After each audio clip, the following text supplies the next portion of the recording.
Friendo, Steve here. And Larson. And welcome back to Going in Raw Countouts. On today's episode, we're going to give you 10. Well, I was about to say 9. I don't know why I was about to say 9. We got 10 wrestlers. Ooh, are you ready to...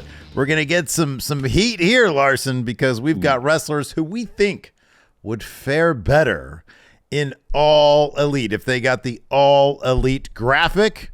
Of course, last week we talked about not 9 but 10 AEW wrestlers that we feel would fare better in the WWE. But this week we're doing the opposite C's. Because last week's did pretty well, and we feel like, you know what? I feel like we don't spread enough opportunity for some real toxic debate. See, I'm hoping you wouldn't say that. Yeah, I was hoping that's what we need I more thought that's what you were gonna do, and then you kind of took the long way. The whole point of doing a list like this is to indulge the most base of desires of wrestling fans to want to engage in the most toxic debate. Nothing good can happen on either show, WWE or AEW, without somebody saying ooh about it.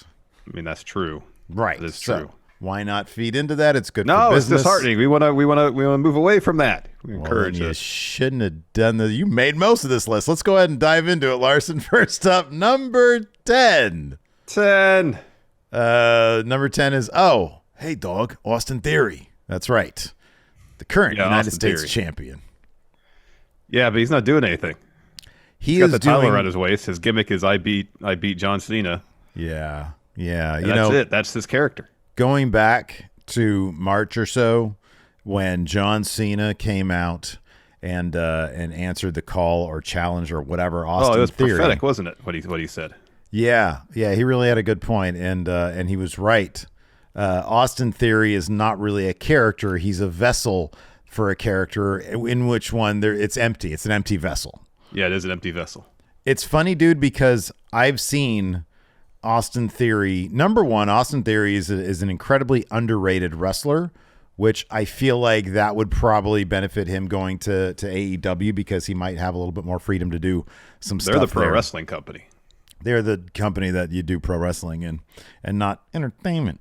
And here's the other thing about Austin Theory is that instead of in WWE where he's been given this, I mean, I just said it's an empty vessel, but I think that they're like, okay, your character is you beat John Cena at WrestleMania now.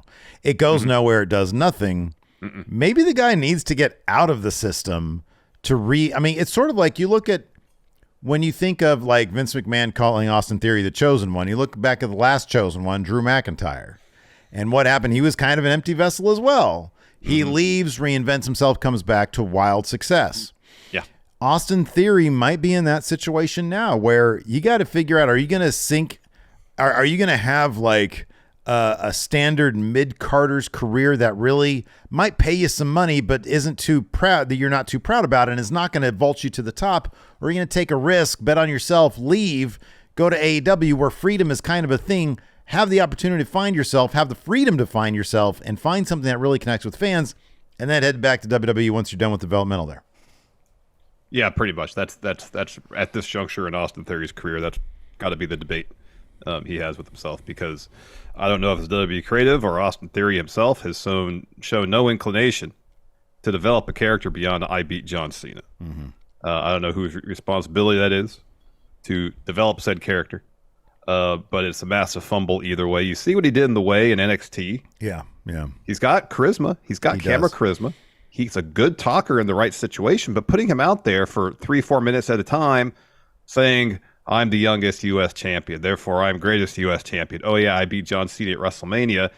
Doing that ad nauseum week after week after week is getting him absolutely nowhere, except probably jobbing out to LA Knight, someone who has gotten themselves over. Yeah. At SummerSlam. Yeah. I remember a long time ago, it might have been while he was with Seth during the Empty Arena era, before the way even. And they were positioning him as a bad guy. And there was a Twitter account. I honestly forget what Twitter account it was. It's one of those wrestling Twitter accounts, and it said something like, it's an absolute crime given what Austin Theory did in Evolve. And granted, I didn't. The only thing I've ever seen of Austin Theory in Evolve was him as a heel, but maybe at some point he was a wildly over babyface. I don't know. But they had said it's a crime that they're positioning him as a heel because he could be an all-time babyface guy. And maybe the idea right now is we'll make him a heel until we feel like the crowd wants him to go face and he goes face. I remember that one time when the crowd really did react to a possible face Austin Theory is when Brock Lesnar F5'd him off the occasion in Elimination Chamber because Austin Theory stepped up to him. And that was like a big moment for him. And I was like, oh, are they going to springboard him from there? And they didn't do that. And it honestly does not seem like they have any desire to have any sense of urgency with Austin Theory.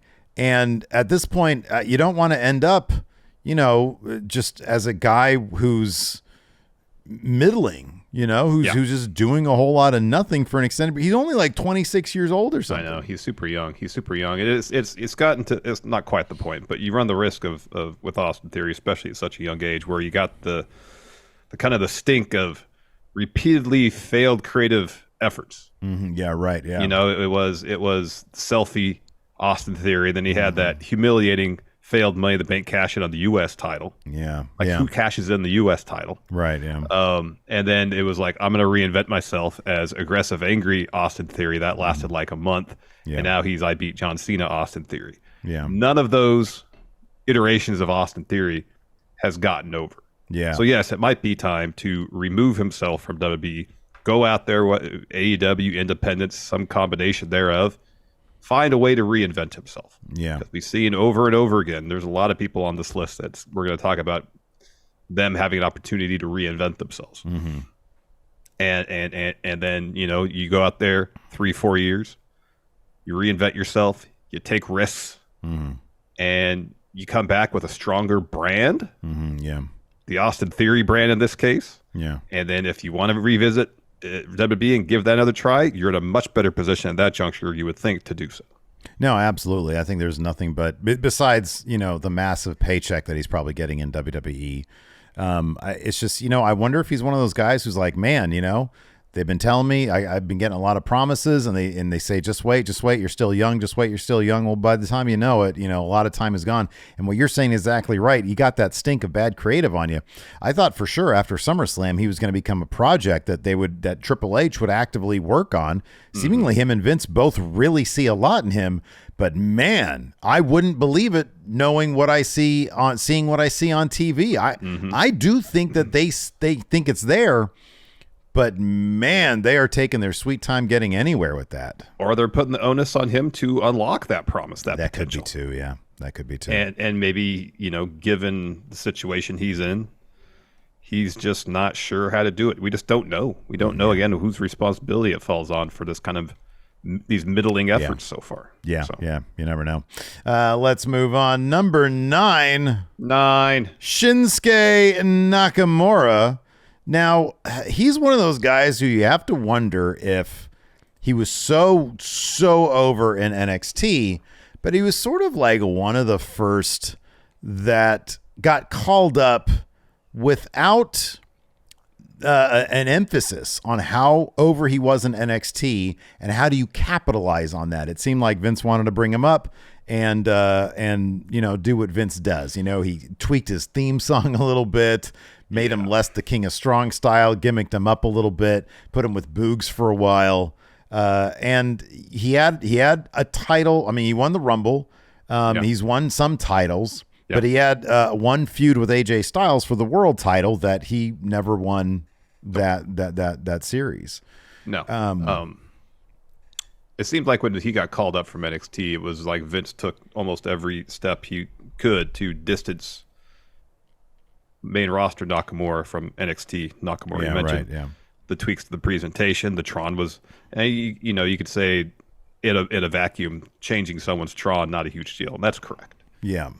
But when you they didn't call him the King of Strong style, he was the artist known as the artist. Yeah. And they had those vignettes where there was like painting involved and stuff, and it, I don't know, it didn't seem to capture, like at NXT they captured the essence of Nakamura perfectly. They really did, yeah. And I'll never forget, and I mention this all the time, so sorry if I sound like a broken record leaving NXT Brooklyn. when he won the title from Joe, every person walking through the concourse, exiting the Barclays Center, was singing his theme. 40% of the audience there had some sort of Nakamura merch on. Yeah. I don't know if I've ever seen a single person more over in a promotion than Nakamura was in NXT. Yeah, and it's crazy because you see a similar phenomenon right now with Seth Rollins, a guy who has continually reinvented himself and hasn't allowed himself to become bogged down with, complacent creative. And he's somebody that a lot of people should look at and be like, hey, that dude's willing to go out there and take some risks. I need to do the same thing too if I'm given the opportunity to do so.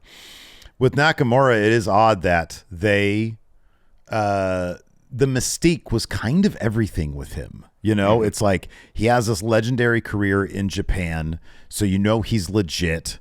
And then they bring him up, and his first feud was with Dolph Ziggler, and it took 6 weeks for him to get a match. And it was like, you're killing this guy outside the gate. Why don't you have him debut in a main event situation, and then you can kick him down the card and then have him built back up. But to debut anybody against Dolph Ziggler, especially at that point, it was like, that's what you do. And it was the most standard, boring blueprint you could possibly come up with for a call-up. Now, one reason why I think Nakamura wanted to go to WWE is simply because it would be easier on his body. And being in AEW, given that they don't do house shows, granted, the style of wrestling is much more like New Japan than WWE is, but given that you're not being put through a G1, for example, and you can wrestle sometimes twice a month if you just have a vignette 1 week, or 2 weeks out of the months. There's already a working relationship with AEW New Japan, so you can mine, even if he doesn't go to New Japan, you can mine the history there. And when they do crossover stuff like Forbidden Door, then there's some natural, interesting matchups and stories there. There are people from New Japan who are in AEW now where there are some interesting matchups in history, and AEW loves leaning on that stuff. Yes. So he might be able to get a decent amount of money for a greatly reduced schedule. And on top of that, maybe more of a clean slate and the opportunity for a push, because he is the kind of wrestler that they really like there, especially like on Dynamite, where you have a lot of former New Japan guys there. So I think there's probably a lot of good situations for him there if that's something he wanted to explore. Absolutely. Yeah, I mean, it could just be a fresh start. I don't think Nakamura is in a situation where he needs to go out and reinvent himself. I think no. He's if he's not 40, he's pushing 40, and I think Nakamura has a really good sense of who he is as a performer and as a character. I think he absolutely does. Don't need to mess with that. Yeah. It just seems like maybe put him in a new situation, a different situation, a fresh situation. Could be kind of the kickstart he needs to doing potentially more interesting stuff. And they brought him back from hiatus after Triple H took over. It seemed like maybe he was poised to get some sort of push. Yeah.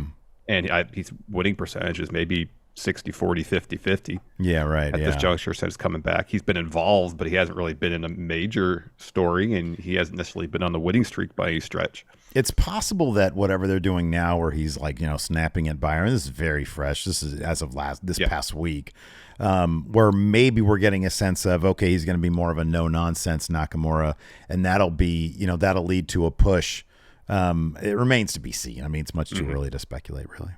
It really is. But I mean, at least he's on Raw, where, there isn't going to be somebody holding the title for sure between now and next year's WrestleMania. Right. Now, if they put him on NXT, for a fact, okay, he needs to go. It's his time to go. Yes. I don't really. Speaking of someone who spent a lot of time at NXT. Oh yeah, let's go. Number 8. Cameron Grimes to the boot. Now you might be asking yourself, didn't Cameron Grimes just get to main roster very recently? Yeah, you wouldn't know it though if you watched the main roster television, because he's hardly on. He's rarely on. He spent an ungodly amount of time in limbo between NXT and SmackDown, where he's at now. And before he left NXT, they made a good effort to lobotomize him. So his character, the one thing he does, the to the moon stuff, now he does it in a fairly neutered manner. He goes, I'm looking forward to going to the moon. It's not usually dressed in business casual too. Yeah. There again, the strangest thing in the world is they took Cameron Grimes, number one, before his time in WWE as Trevor Lee Impact Superstar. He was awesome. Like he was that sort of like tongue-in-cheek sort of guy who's sort of an old school Jericho type, you know, who seems like a bit more clever than everybody else. Mm-hmm. And so they bring him in as sort of, I guess, kind of a bumpkin role, you know, like he's got the old timey prospector hat on. He cared about his hat more than anything else, seemingly. Right. And he was wildly entertaining in that role. They gave him a bunch of money, so it was more of a Beverly Hillbillies type thing at that point. He got into the stonks, yes. Which was wildly over in NXT.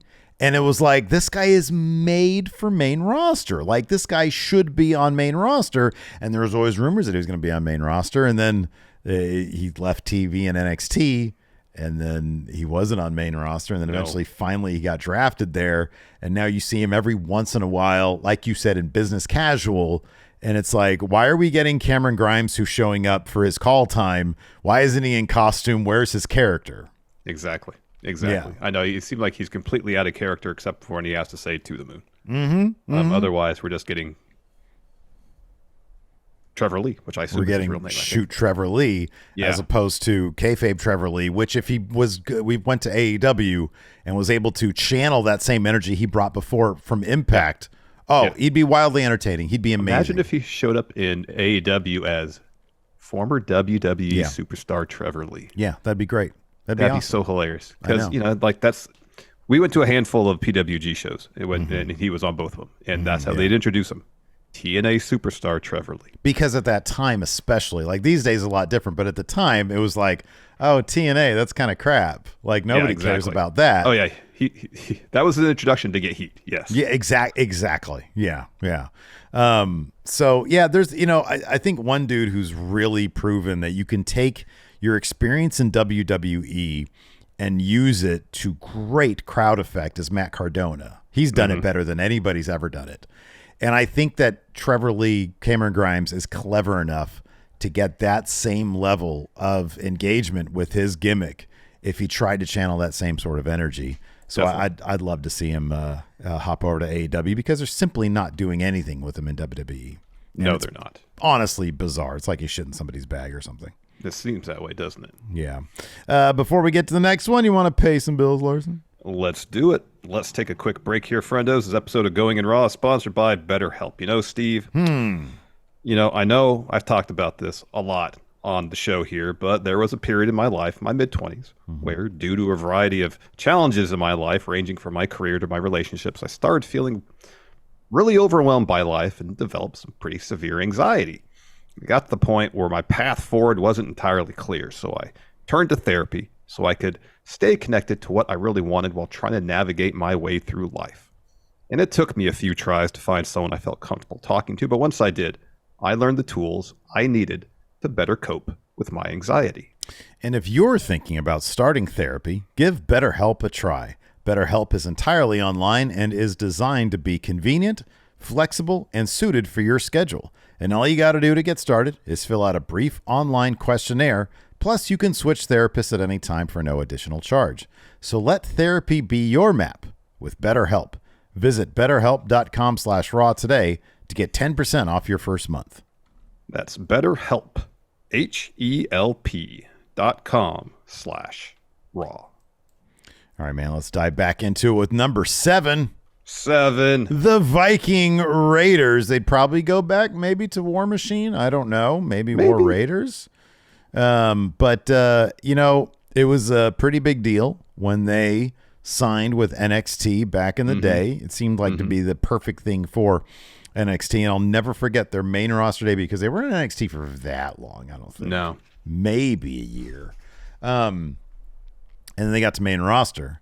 And they were the Viking Experience. And they were Ivar and Eric instead of Ray Rowe and Hanson. Yeah.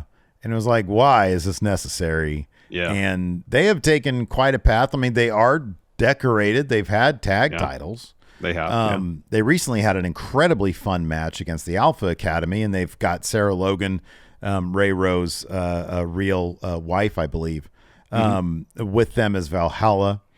But you can't. They've been through so many different ups and downs as being part of a comedy act to being what they are now, which is more serious and sort of Triple H metal. But I don't know at what point if they're ever going to get back into relevance as like fully fleshed out characters. Yeah, I don't know either. When they were in New Japan prior to going to NXT, they were like one of the top tag teams in the world at that juncture. You had Hansen, who's a large dude doing things that dudes his size don't normally do, doing moonsaults and all sorts of cartwheels in the ring and stuff. Yeah. And Ray Rowe is a hard-hitting wrestler, and they were putting on phenomenal matches over there in New Japan. I believe they were the IWGP Tag Champs shortly before they went to NXT. There was a lot of buzz around them, and that buzz carried through to NXT because, for the most part, in NXT, they let them be War Machine. Yeah, right, yeah. Change the name, War Raiders, but otherwise, it seemed like there was continuity there from what they were doing before to what they were doing in NXT, and it felt seamless, and they were putting on phenomenal matches. They had an awesome match with Ricochet, Malachi, Aleister Black, and they were doing great work. And then the Viking Experience thing happened. Yeah. And yes, they've won some titles and been involved in some interesting stuff, but not consistently. No. And that's kind of WWE during a large portion of the early part of their career on main roster kind of didn't book tag team wrestling that interestingly. No, they didn't. Yeah. And they're one of the teams that kind of, because of that, didn't get interesting stuff on a regular basis. And now maybe, I don't know, with this new kind of moody, grim version of Viking Raiders, if they think that's going to help propel them to do more interesting stuff and maybe get something of a push. I don't know. Yeah. But it'd be interesting to see them in AEW's tag division. Because they offer something that, at least that I can think of, not a whole lot of teams in AEW offer. Yeah, right. Yeah. In terms of the meld of physicality and strength and high flying moves to that degree. Yeah. Well, it's a different dimension to add to the whole division. You also look at like what they're doing with the tag division in AEW. It sort of took a downturn a little bit, but FTR, obviously with that match they had recently with Bang Bang Gang, they say what you will about FTR, but when the tag titles are being used, it's in service of really good matches. Yeah. And maybe if the Viking Raiders, War Raiders, whatever they're going to be called, ended up on the Saturday show on Collision, where the tag titles seem to be at this point, assuming they stay on FTR, that could be, one sign of, oh man, we're going to get back to some really good wrestling and let these guys do what we know they can do. Yeah. It would also give them the opportunity to go back to New Japan, where there's a lot of good matches there for them. But it could be like a way to also enhance AEW's tag division, which, saw a couple, especially with the brand split. It's like, who knows what team is going to land where, or like what happens, like what's even another tag team on Collision. Well, another thing, there's the addition of Collision to the schedule, but also the advent of the trios titles kind of sent the tag division a little bit of disarray. Acclaimed is gone. Swerve and Lee broke up. Yeah, exactly. Yeah, then you got the Young Bucks going after the trios titles for a stretch with Kenny. Might do so again with Hangman. LAX broke up. Yeah. So, what was once a highly lauded AEW tag division, which still has a lot of good teams, I don't want to make it sound like it doesn't, just seemed to kind of splintered a little bit between injuries and in the trios division, and now two shows. So adding Viking Raiders, War Raiders, whatever they end up being called, to that mix could be interesting. Yeah, no, absolutely. I agree. Let's move on to number 6. Butch. No. As it'd be called, Pete Dunne. Peter Dunne. Pete Dunne, yeah. Pete Dunne. No Butch. Pete Dunne. I like Butch. Butch is fine. I've gotten used to Butch, to the intensity of Butch, his take on the character. It's okay. Yeah. But I feel like Butch is going to be Butch, and that's all Butch is going to be. Yeah, I don't disagree with that. What would you like to see him do in AEW, man? Because Pete Dunne is a world-class wrestler. He's fantastic. He can do high-flying stuff. He's a great submission wrestler. He works physical. He can do it all. And he's still pretty young. True. if he returns to the essence of the Bruiserweight character, but keeps the intensity, the wild card nature of Butch. Yeah. If he were to come to AEW, I think that'd be a really good mix of what he used to do plus what he was doing in WWE. Yeah. From a wrestling standpoint, absolutely phenomenal, and I think he'd fit right in with what AEW does in terms of putting on really good matches, because he can seemingly do that in his sleep. Yeah. Here's an idea. 1/3 of British Strong Style's already outside of WWE. He's at Glass, Trent Seven. Yeah. You get Pete Dunne out. Along with Pete Dunne, you bring Tyler Bate, who we reviewed NXT this week. I didn't see him on NXT no this Tyler week. Bate, no. Okay. So you get British Strong Style back together. I know Trent Seven, he picked up some other guy with a mustache, and I think they won like the Rev Pro tag titles together. That's funny. So maybe they could be a quadruple now. They could be a foursome, I guess. A four-man faction, Yeah. yes. But along with the Shemp of British Strong Style, whoever this new guy is. But yeah, put them all back together, and then maybe they can revisit that one promo where they're like, yeah, progress is a stepping stone to get to Orlando, where they can be like, man, Orlando sucked. Yeah, Orlando's now a stepping stone to get to right, exactly. Jacksonville. To Jacksonville, exactly. Yeah, across the way a bit. So, no, I think that'd be great. I think that'd be a really cool idea. See what Pete Dunne is. And on top of that, now that AEW has this, door open in New Japan, let's get Pete Dunne in the G1. Yes, please. Against Eddie Kingston, you motherfucker. Absolutely. I want to see that. Yes, please. Yes, That'd be please. sick. All right, another guy in the G1 we want to see. Number 5. 5. Baron Corbin. So he's like his thing in NXT now. He's in NXT, so he's kind of a bit of a reclamation project currently for WWE, seemingly. He is, yeah. He's shed himself of all his previous gimmicks, and he's trying to find the next evolution of Baron Corbin. He's molted his Baron Corbin skin. Yes, and maybe created evidently a new Baron Corbin with it. Maybe the next evolution of Baron Corbin is Tomek Pestok in AEW. He would need like a different name. Probably, but is there like a person, like a human name that sort of rhymes with lone wolf? Tom Wolf. Hey, his name is Tom. Yeah. Tom Wolf. Is Isn't Tom that Wolf like a an TV author? writer? Yeah, Tom Wolf's an author. I'm not a writer. I'm a motorcycle rider. I'm a pro wrestler. So anyways, this guy, honestly, I feel is one of the most talented people WWE's had, with some of the most unfortunate creative. I mean, it is a testament to Baron Corbin that he has really given his all to things like Happy Corbin.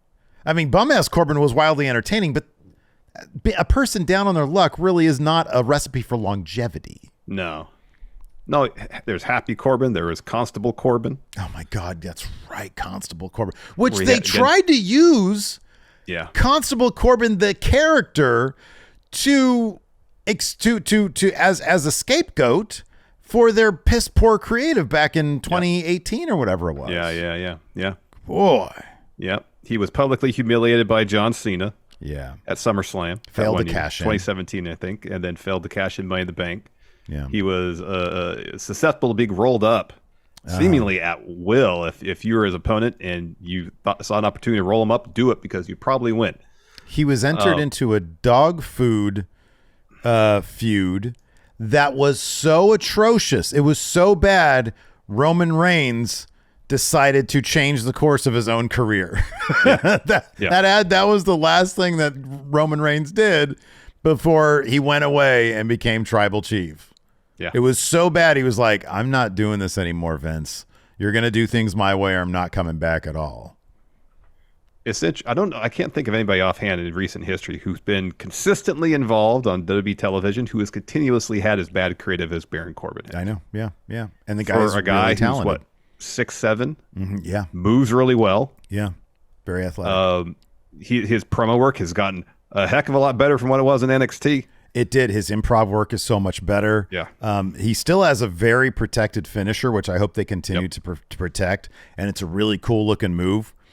Honestly, dude, I think like when him and Lacey Evans teamed up against Seth and Becky. Remember he gave Becky Lynch an end of days? Yeah. And it was like, oh, that's kind of cool. Like, it's not entirely acceptable anymore, but it's like, that's pretty ballsy for them to do that. Or is that going to launch them up to another level with Seth Rollins? And no, it was just more humiliation. Yeah. That's been the constant of Baron Corbin's career on main roster is after winning the Andre Battle Royal upon his debut. Yeah. It's been more or less a constant series of public humiliations. Right. Yeah. And, you know, between his in-ring work, his character work, you send him to to AEW, and I feel like there's an opportunity for him to find a prominent spot on either Dynamite or Collision. Yeah. Now, I mean, he's a recognizable face to wrestling fans. Yeah. He can hold his own. Yeah. And it's an opportunity for a guy who has a lot of experience, but yet still a lot of untapped potential. Yeah. Yeah. You know, and the only question about AEW would be, would they find would he end up like Big Bill, or would they find something for him? Because I don't know if he's been in a situation where he has to he's saddled with the freedom to either succeed or fail by his own. He has to find his own way. Yes. Right. Exactly. So it'd be interesting to see what they could do with him, but the guy obviously has tons of talent. He's a known commodity. And yeah, it would be really interesting to see what he could do outside the WWE system, which honestly has failed him. I know he probably makes a lot of money, and maybe as a human being, he's very happy with where he is. Entirely possible. In terms of doing something interesting, creatively speaking, he needs something else. And WWE doesn't have a great track record with bringing people back to NXT and then down to NXT and then back up to main roster, unless I'm missing any big obvious names. Well, Finn.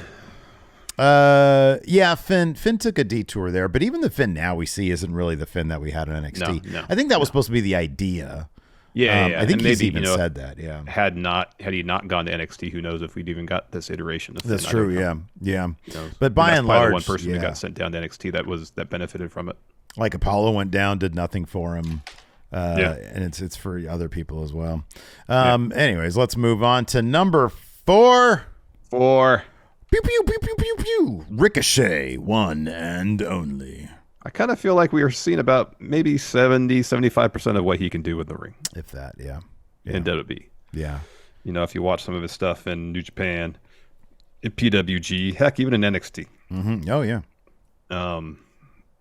Like, he's capable of incredible feats of athleticism in the ring.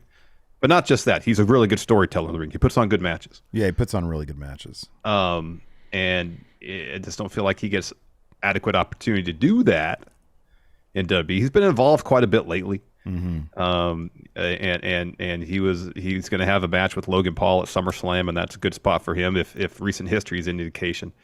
If you're in a match with celebrity and you comport yourself really well, seemingly you get more opportunities afterwards in WWE. Yeah, right. So maybe after this Logan Paul match, which Ricochet will lose, he'll be given more opportunities. I don't know.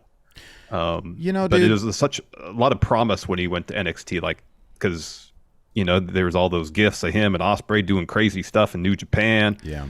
And he was just coming off a run as PWG champ. Mm-hmm. Yeah.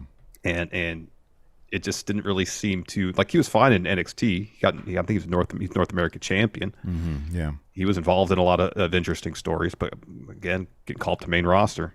Well, he had some good matches there. I mean, and I did appreciate some of the stuff they did with him in Velveteen Dream. Mm-hmm. You know, dude, you mentioned his name a second ago, Will Ospreay. They were very much in similar positions when they were, on the indie circuit. Back when we would see all those great clips on Twitter and social media of them doing all sorts of crazy stuff. Yeah. And their chemistry was so excellent. You see how Ospreay has worked on the one thing that he didn't have early on, and that was his character. Mm-hmm. And you see what a great character he's become, because he has really obviously worked on that while adapting his style to, maybe squeeze some longevity out of it. He's bulked up. He's basically reinvented himself. Mm-hmm. Ricochet has not had the opportunity to do that in WWE. I feel like they're not giving him an opportunity, perhaps, to be a more interesting character, which would be in his case a bad guy, because his moveset is such a good guy moveset. It is. And WWE can't really wrap their heads around, hey, there's a guy who does really cool stuff and he can also be a bad guy. They don't really do that too often. No, they don't. They don't. And you got to wonder, given that they had like sort of parallel, careers early on anyways, and you see where they both are now, Ospreay, if he wanted to be in WWE, I would think that WWE would be happy to have him, and probably in a very prominent position. I don't know that he'd have a Cody spot off the bat, but I mean, he'd immediately be paired up with Seth Rollins. That you can't tell me that wouldn't be a WrestleMania match. Yeah. Ricochet is not at that level in WWE, and I wonder if he took more time to bake his character on the outside, if he could have been in that same position now. Now, again, probably has no regrets. From what I understand, I had heard one time a long time ago that he came into NXT with their biggest contract they've ever done. Mm-hmm. He's probably made tons of money. He's in a match, in a featured match here coming up at SummerSlam against Logan Paul, which, like you said, he would lose. But I just don't know what any additional ceiling is for Ricochet in terms of getting the high level Seth Rollins match, which might be a place where he would still want to get to. Entirely possible. Entirely in possible. AEW. And at this point in AEW, I mean, if nothing else, he'd have the freedom to maybe explore some other aspects of his character that could get him maybe to the point that like an Ospreay is cracking right now, Mm-hmm. Yeah, that's possible. It is possible. Or he'd get lost in the shuffle. I don't know. Because that's the other thing about AEW. There's a lot of guys who could do what Ricochet does in AEW, or at least put on the high quality work rate matches, Imagine him in Phoenix having a match. Oh, yeah. Oh, dude, yeah. Send him to AAA. Oh, yeah, absolutely. No, that'd be great. All right, let's move on to number 3. Johnny Gargano and his partner in life, Candice LeRae, his wife. Yeah. I don't know about Candice because she's a woman and AEW doesn't feature women, but it's not like WWE is really featuring her right now either. No, they're not. Yeah. Apparently, John was dealing with a shoulder injury. He's been cleared. Hasn't been on TV for a while. Even when he returned to came back to WWE, debuted on main roster. It wasn't like he was booked as the heart and soul of NXT. He was kind of booked as just another dude. Yeah, he was. And there is some hope that maybe we can get either a continuation of his story with Ciampa, either as rivals or as tag team partners, but due to the injury and now being off TV for a while, don't know if and when that's going to happen. Ciampa seems to be in the midst of something with Miz and Bronson Reed and maybe even Nakamura at this juncture. Yeah.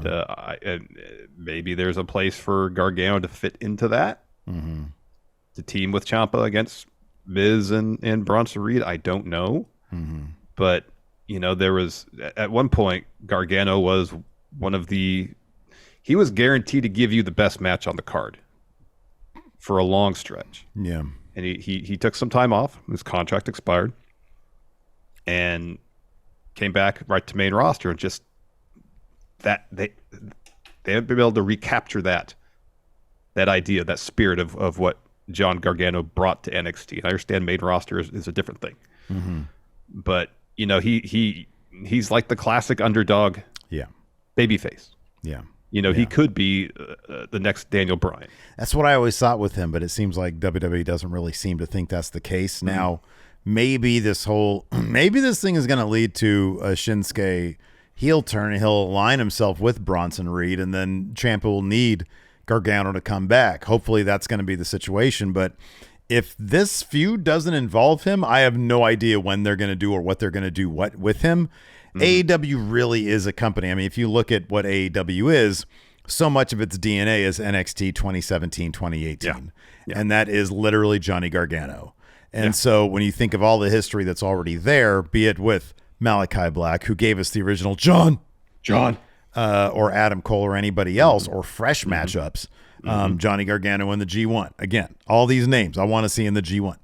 Yes, absolutely. It's like or we just call this list 10 people should go to New Japan. But yeah, when you see how AEW is basically infused with the DNA of Johnny Gargano. Kind of makes sense for him to give that a shot if things in WWE. But then again, he'd probably just signed that deal. Oh, it's probably a good money deal at that. Yeah. Right. Exactly. Yeah. After SummerSlam. So he probably has a ways to go before his contract would run out. But if all things sort of, keep status quo between now and when his contract runs out, AEW is going to be right there, and he'll have his name, and he'll be able to probably do whatever he wants there. Yeah. Yep. And then Candice, she obviously has history with the Young Bucks wrestling in PWG. Yeah. So, I would assume that I know AEW doesn't give the spotlight to the women's division it deserves and should get on a regular basis, but you'd like to hope that at least she'd get some matches on TV. She should get a first match. What's the ratio of women's matches to men's matches on Ring of Honor? Oh, I don't know. It's probably the same as main roster. Anyways, let's move on. Number 2. Bro. Matt Riddle. So you remember the time Seth Rollins ended Matt Riddle's career in one promo? Yeah. Now, it was Randy Orton getting injured because him and Riddle really were like the last great success of Vince McMahon's time running day-to-day creative in WWE because RK Bro was wildly successful. They were really popular. Yeah. But then once you took Randy Orton out of the equation, Riddle served that suspension. He came back, and the dude, he just eats losses. Gunther this past week literally said, "I'm done with this guy. We're finished." Yeah. And there's you can't disagree with that. Like, there's no arguing that point. Matt Riddle lost 2 matches with Gunther, one of which featured his foot getting chopped. Yeah. So, look, man, I think Matt Riddle probably does pretty well in the merch department. He's on TV, and I think he'll continue to be on TV. But he's also a heavy work rate guy. Yeah. And he had built his brand already hugely outside of WWE. Yeah, he did. Be kind of interested to see what he could do outside of WWE, because it does feel like a year ago it didn't feel this way. These days, it feels like he's at his ceiling right now. It does. It's like he's the guy if someone needs a friend, someone to help him out, they just drop Matt Riddle in there. Right, yeah. That's kind of his role. I know his story post RK Bro was he's looking for a friend to tag with. Mm-hmm. He's looking for Randy's replacement, essentially, or someone to fill that void with, But now it just seems like, all right, we need someone to team with Drew McIntyre for a little bit during his feud with Gunther. We'll put him with Matt Riddle. Well, that's his character now, Sammy. Yeah. Right? Like they took that one story beat and they turned into his entire existence. Yeah. Yeah, he's constantly looking for a friend. Mm-hmm. But then, like, in terms of his role in creative, he's very much a utility player. Here, we'll plug Riddle in there, and any sort of babyface situation where someone needs a tag partner, needs a friend backstage. Put Riddle in there. He's over enough with the crowd that the crowd will get behind him, and he could take plenty of losses and won't suffer in the eyes of the fans. Yeah, they always that's kind of his spot now. Way. Yeah, exactly. Yeah, and it's funny because like you can see little minor tweaks to his character here and there. Like he'll be a bit more aggressive. Like he was a bit more aggressive in this Imperium feud, and maybe that'll take him someplace. But them plunking him into this Drew McIntyre thing, you're absolutely right. It seems like they're just pigeonholing him as utility guy, as guy they can plop into any situation and take losses. And that's not a good. You're not going to win any titles. You're not going to get any further up the food chain doing that. Nope. And I don't know. Maybe they can have more stuff for him. But in AEW, given that he'd get to keep his name, he already had. He's established his reputation is pretty large. You walk into AEW, especially he's WWE sized. Yeah. And who knows, maybe if he's outside of WWE, maybe on top of AEW, he could do Goldberg's retirement tour and get a Goldberg match. Could be. But yeah, I think he probably could have a lot of success in AEW. Yeah, I think so too.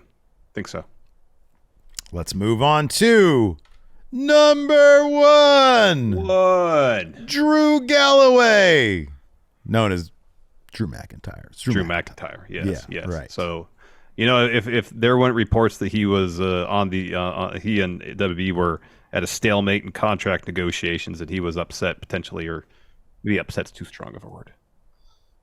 disgruntled someone, unsatisfied with his creative direction. Never would have thought of putting him on here. He did the thing already where you leave WWE, you reinvent yourself. Could he be the first guy to do it twice since Sid?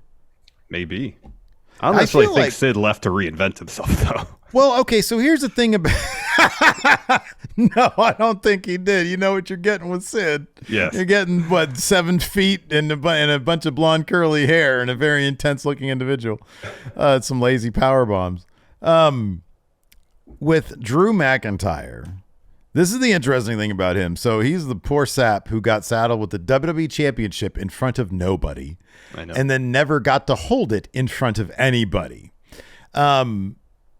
And so he's sort of in this weird spot now where it's like he's probably about to lose to the Intercontinental Champion. He could be plugged into any main event scene at any time, and he probably would work really well against like Seth Rollins or anybody in the World Heavyweight Championship scene. Mm-hmm. But maybe they're waiting on like a contract renewal to put him there. I honestly think that he's now, it's not like he's the youngest guy in the world, but he's also not like in Goldberg territory. No. He could do 2 years in AEW, come back to WWE, and instantly be plugged back into the main event scene and probably win a title that way.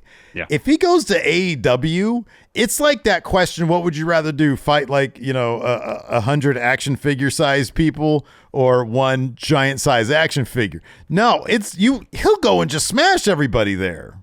Yeah. Like they're tiny compared to him.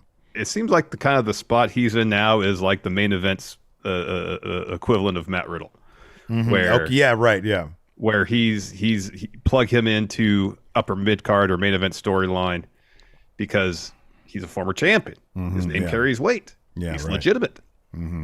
But I just don't feel like any of the feuds he's been involved in of late, he's got any shot of winning. Yeah. He's like the main event utility guy at this point. Right, exactly, yeah. And if that's what he means by being reportedly, he hasn't spoken about it, unsatisfied with his creative direction, I get it. Because I doubt it's about wins and losses. It's just about doing interesting things. Yeah. And entering into a feud knowing that, maybe you'll get some shots here or there, but you're going to come out of it not necessarily looking any better. Yeah, right. Doesn't portend, much in the future.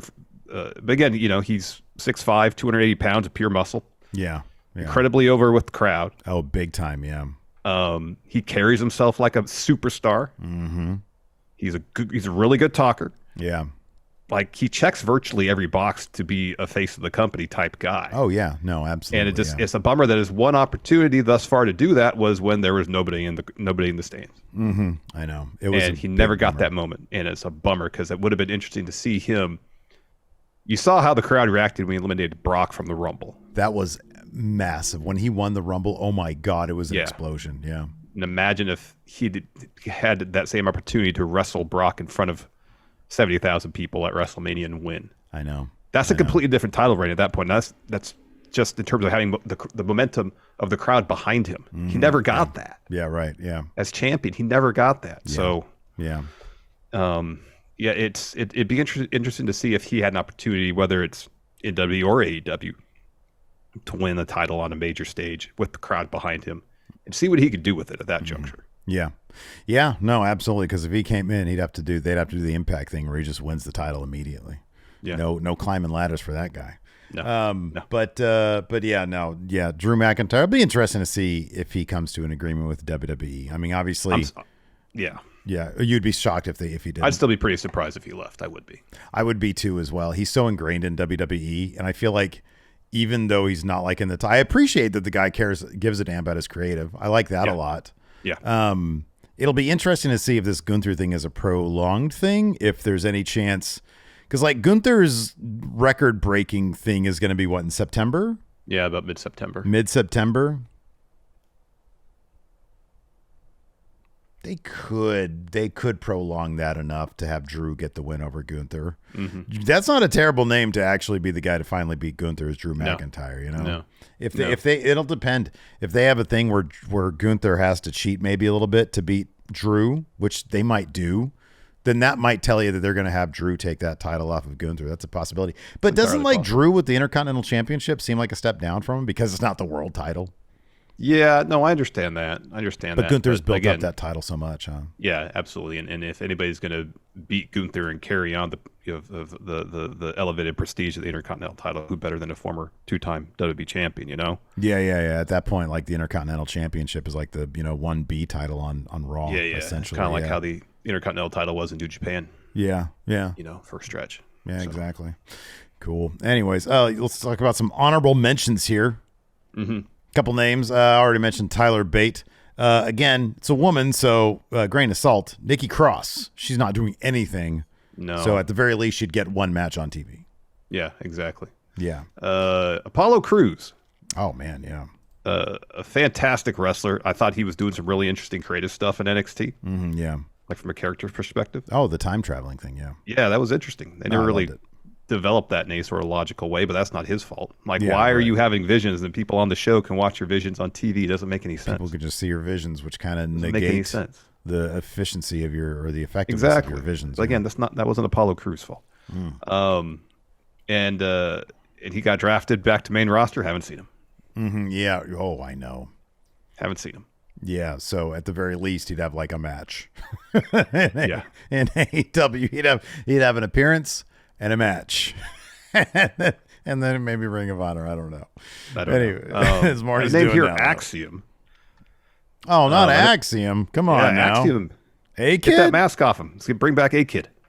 I like the mask. The mask looks really cool. I'm down. I'm in favor of Axiom. I like Axiom is greater than A-Kid at this point, man. Oh. Yeah. Oh, yeah. I said it. Wow. I like that he doesn't like scripts. He's like, I don't want to tag team with you. Go away. And then Scripps had tagged him. But I'm not going to watch NXT for like another month. So, I mean, by the time you watch next time, they could be friends. They could be an actual tag team. Yeah. Yeah, they could be. Yeah. There you go. Anyways, that's going to do it for Count Out today. Thanks, everybody, for tuning in. We appreciate it. Till next time. Guess what? We'll talk to you later. Goodbye.